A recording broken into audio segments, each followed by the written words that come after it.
Hello, loves. Hello, hello. Hills here from the Blue Flame. How are we doing as we come into the energies of the Leo full moon? This is a very eye-opening lunation, and today we're going to talk briefly about some of the aspects that are coming through during the Leo full moon. I'm going to keep this one pretty tight, I think, but we'll see where we go, right? It's always interesting to see where these things end up from where I think they're about to go. So let's start with the Leo full moon, which is happening at 24 degrees of Leo with the sun at 24 degrees of Aquarius on Wednesday, the 12th at 5:53 a.m. Pacific time. So in the blue hour, that dusk hour just before the sun rises here in the Pacific time zone. It'll be a different time for you, but on the 53-minute nonetheless, for most of you anyways. There is a really interesting aspect happening during this lunation. Now, a Leo full moon is always really fun because the moon is reflecting the full light of the sun while in the sign ruled by the sun. So there's this beautiful creative flow that's happening. And with the sun in Aquarius, we get to flow in that creative energy, that really like big-hearted Leonian energy, while expressing our unique state of being. Now, this one is made even more interesting because the sun and the moon are forming a T-square with Uranus now direct in Taurus. So the sun is squaring Uranus while in the sign that Uranus rules, Aquarius. So we have this really fabulous, like bringing new energy, new creative energy, the moon, the sun, outward expression into the earthly manifestation realms of Taurus. These are all fixed signs, so things can seem to move a little slowly, but once they get going, it really pushes forward everything, right? So this is not all, though. If we were simply playing with this T-square, balancing our innermost fears, desires, feelings, our unconscious and subconscious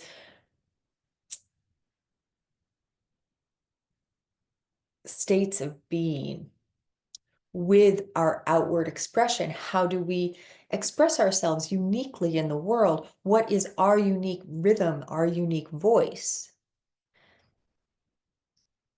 With the otherworldly energy of Uranus in Taurus. Uranus is lightning bolt, right? It's Kundalini energy. We've just entered the year of the snake. We're coming into a rising, a new plane of being.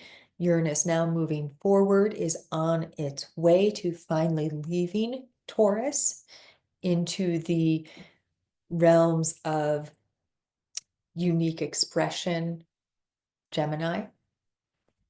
That'll happen later this year. But across the way from Uranus, and this opposition began as we went through the Aquarian new moon and as Uranus began to station direct at the end of January, we find 3 asteroids, and they're all basically exactly opposite Uranus right now. The first one is Medusa, and there's that serpentine energy, right? That awakening energy. One of the beautiful, empowered Medusa rememberings is that It is that energy of the Kundalini, the serpent, rising through the entire embodied form, up through the heart, up through the throat, having transited the lower chakras, right? The root, the creative center, the sacral, the solar plexus, rising up, meeting with the heart and blooming and coming up through the throat, allowing an awakened expression of self, of sight, of sound as it moves through the third eye, and then coming through the crown, literally multiplying wisdom. The serpent represents wisdom. The other asteroid is Narcissus. Now, Narcissus is where we get the word narcissist, but the thing that we're really playing with here is that energy of gazing into the reflective surface, trying to determine who that really is that we see on the other side of the mirror. And in between the two of them, in between Medusa and Narcissus, is Proserpina. Now, Proserpina is a very elemental sort of energy. As her name implies, there is a prosperity, a blooming sort of energy to her, but she is also known as Persephone.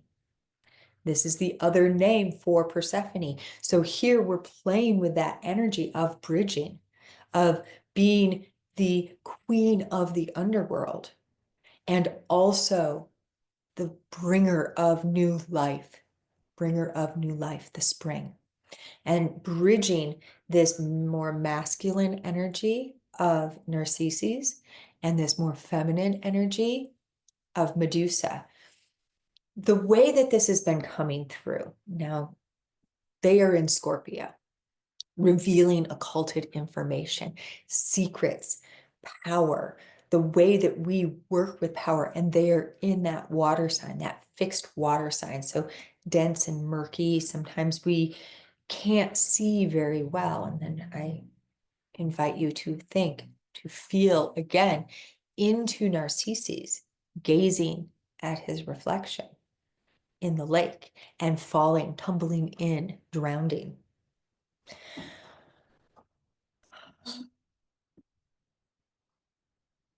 Persephone, taken into the underworld to find her true self, her capacity to rule. Medusa, cursed to turn anyone she casts her gaze upon to stone. Can you feel what these three archetypes have in common here? Can you feel how strongly correlated they are? And then I invite you to open and ask yourself, what are they revealing in this opposition with Uranus? What are we awakening to? What are you awakening to about your reflective nature? There's that moon opposite the sun. So as this fixed grand cross moves through over these next couple of days, tightening and tightening as we come into the peak energies of the Leonian full moon, can we feel that camera obscura energy, Plato's cave and shadow dance, and feel how these stories of Medusa, of Proserpina, Persephone, of Narcissus have asked us to not look at the whole picture of what's going on, but rather to look solely at the surface reflection. And those who go deeper are said to have been cursed, are said to have drowned in their own vanity, to have gotten kidnapped. We turn them into victims, even. Both Persephone's story and Medusa's story involve a rape. in some of the tellings, right? We turn them into feminine victims or vainglorious men. But what if, here's the big what if for you to ponder as we move into this Leonian energy. What if we have been working with the veil? We have allowed ourselves to believe that what's on the other side of the curtain, on the other side of that reflection, behind us, casting the shadows, is dangerous. So that we won't actually turn around and move through the open eye of the camera obscura and see the world, the universe, and our place in it as it truly is. And what if in this energy that we're in now, we dive in, we dive deeper and deeper. That's that Scorpio, right? We dive deeper and deeper into our truth through the open eye of that which has been obscured, and start to see not just the reflection, but the whole of the universe and our part in it. We have talked a lot about how this year is transformative. That serpent energy is transformative. That each of the major large planets, those generational planets, will switch signs this year. That we are coming into a new state of being. Our entire collective waking up more, seeing more. The invitation with these energies, like this fixed grand cross that we're playing with right now, this capacity energetically to move through the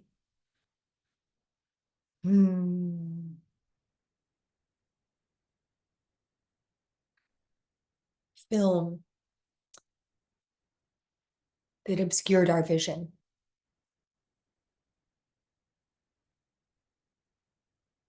To see ourselves more truly, and through seeing ourselves more truly, see others more truly also.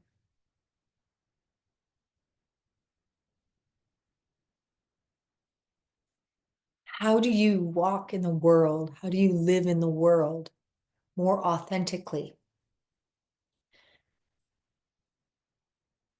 With masks removed. Medusa is a very, very powerful archetype for removing of masks.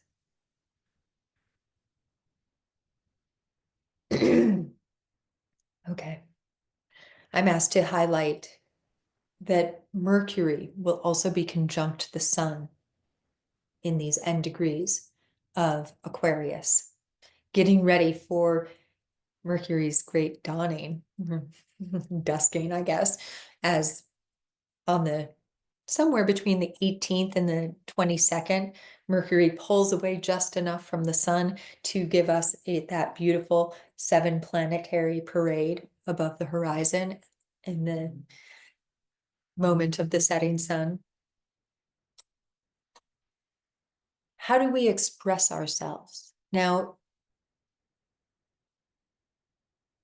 when we feel Mercury's energy, Mercury is also Thoth.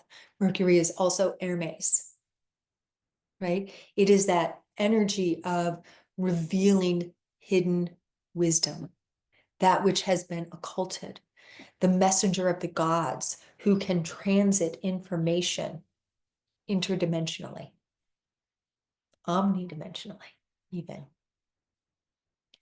What do we get to remember about ourselves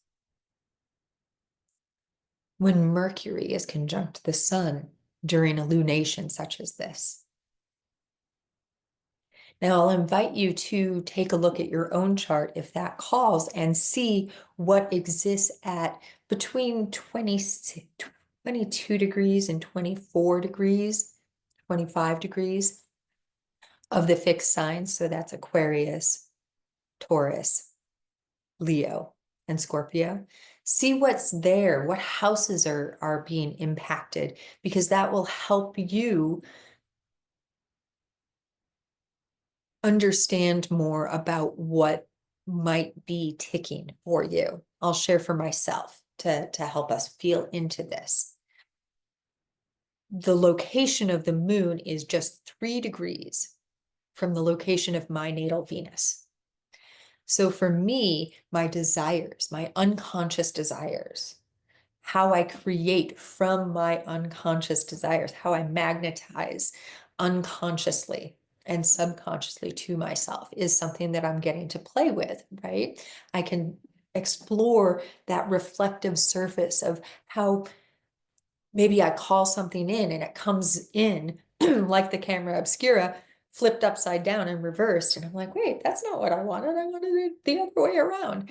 And get to play with, wait a minute, in what way was I actually saying this is the opposite of what I want? And if that's true, then can I flip the way that I ask, the way that I manifest on its head, and find a new way to talk to myself within myself?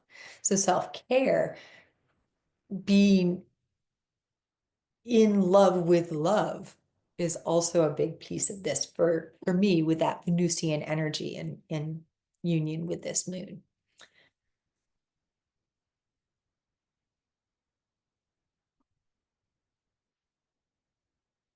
Creating new foundations for love because it's in my 10th house.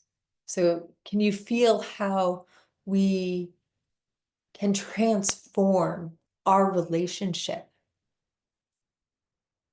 to the transits, to the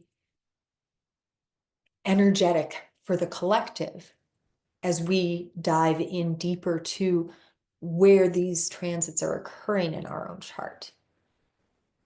So as we feel, okay, this is all happening in these houses for me, this planet or that planet is being affected in my unique birth map, how can I start to tickle around the edges of the collective and feel where this might be playing out in my world, my unique world, in my relationships with myself and with the world around me? Can I see more deeply into myself?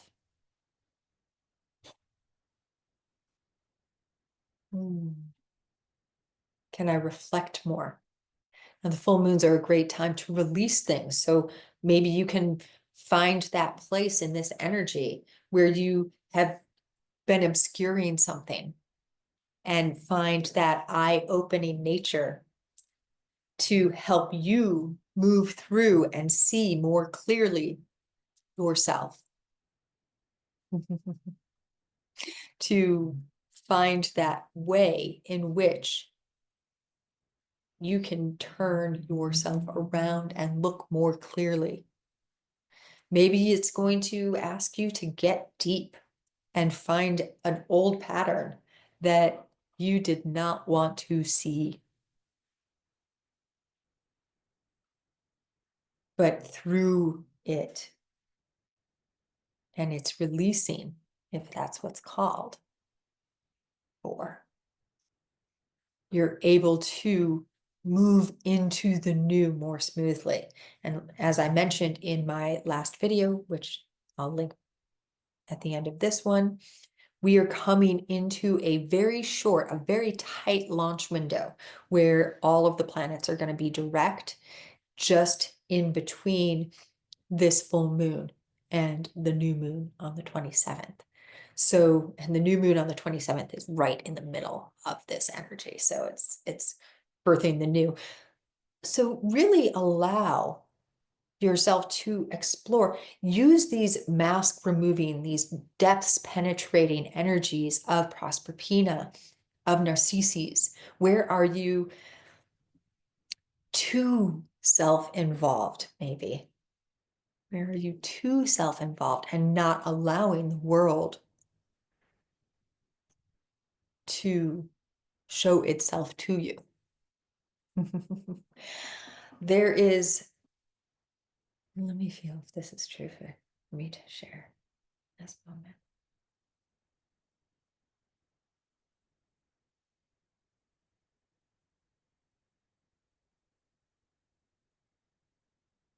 Okay. There is a kind of shadowy aspect to Uranian energy, that this opposition between Uranus and Narcissus is really highlighting for us. Some of you will recognize it in simulation theory. There's a large swath of people who believe that there are non-player characters, that we are living in a simulation, which is not entirely incorrect, right? We are, everything that we see and that we interact with is a simulation. It's holographic, right? However, this belief that there's non-player characters, that somehow you would have an interaction with another human being walking on this planet, and that that human being doesn't have a soul, that that bird, that that rock, that that blade of grass is somehow not part of the collective consciousness of Gaia. That we could walk into a store or the bank or the post office and have an interaction with someone, and that they were not players. This is a very good descriptive, that belief system, the very good descriptive of the shadow aspect of this Narcissus Uranus energy, right? The height of hubris, that I am, I am, I am, but that person over there, that's not even a person. It doesn't matter because it's not a player. Now, is it a player in the stage act of your life? Maybe it's a background character. There's actually this great show on Hulu right now, if you're into TV stuff, called Interior Chinatown, that beautifully talks about what it means to be a background character. And part of what we're being asked as we move through this eye-opening energy, as we move through the lens of the camera obscura, is to remember that I am, I am, I am, I am. We are all matter here on Earth, and we all matter here on Earth. That if you have an interaction with another person, another being on this planet, they are in some way part of your story.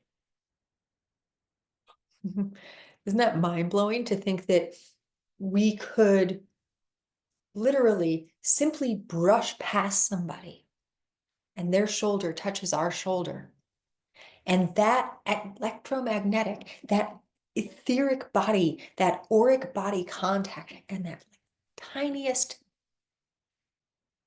hint of physical body contact could actually be an event that was designed during the life planning session, and that momentary touch sets off an electromagnetic current through your entire being that changes the way that you think.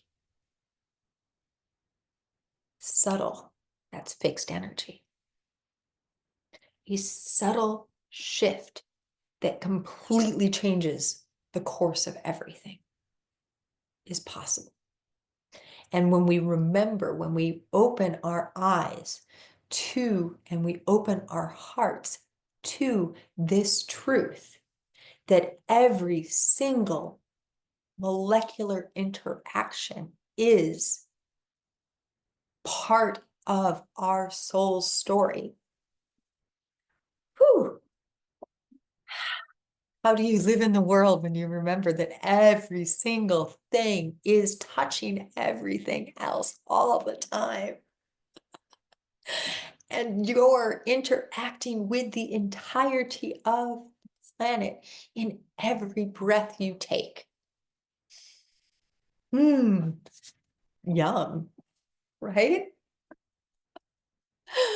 So that kind of brings me to what we're going to be doing in the members portal for the full moon, for the Leo full moon. Every full moon, for those of us who are part of the container of the members portal, I facilitate a violet blue flame ceremonial procedure. It's a clearing out of the etheric and auric planes, the emotional planes and the mental planes. It's that I like to equate it to like a spa treatment for our being, like a Reiki almost, but not Reiki. A remote healing that helps clear out, cleanse out.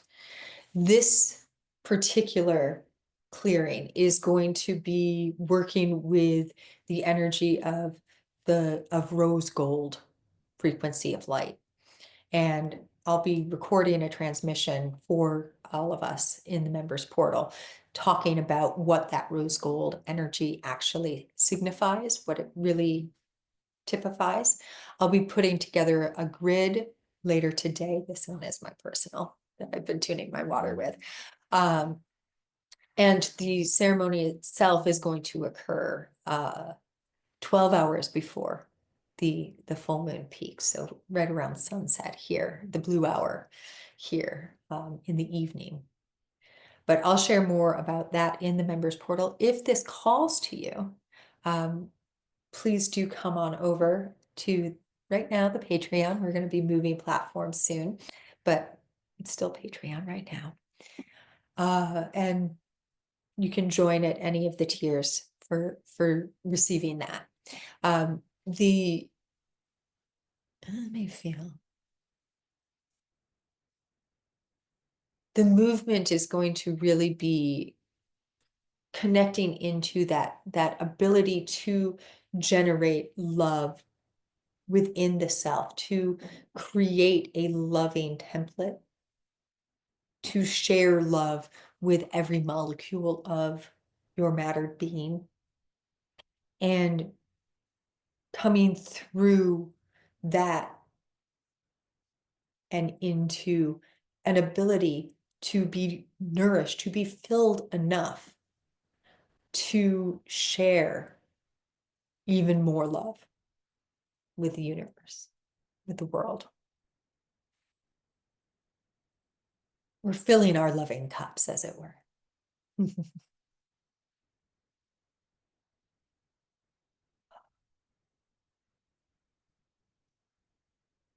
However, you're called to journey during this powerful and gorgeous energy, this reflective and eye-opening energy. I share with you so much and many loves, as always, in the always, from the dimensions of the all and beyond the beyond. Thank you. And please do comment, like, and come on over to the Patreon. Thank you. I love you.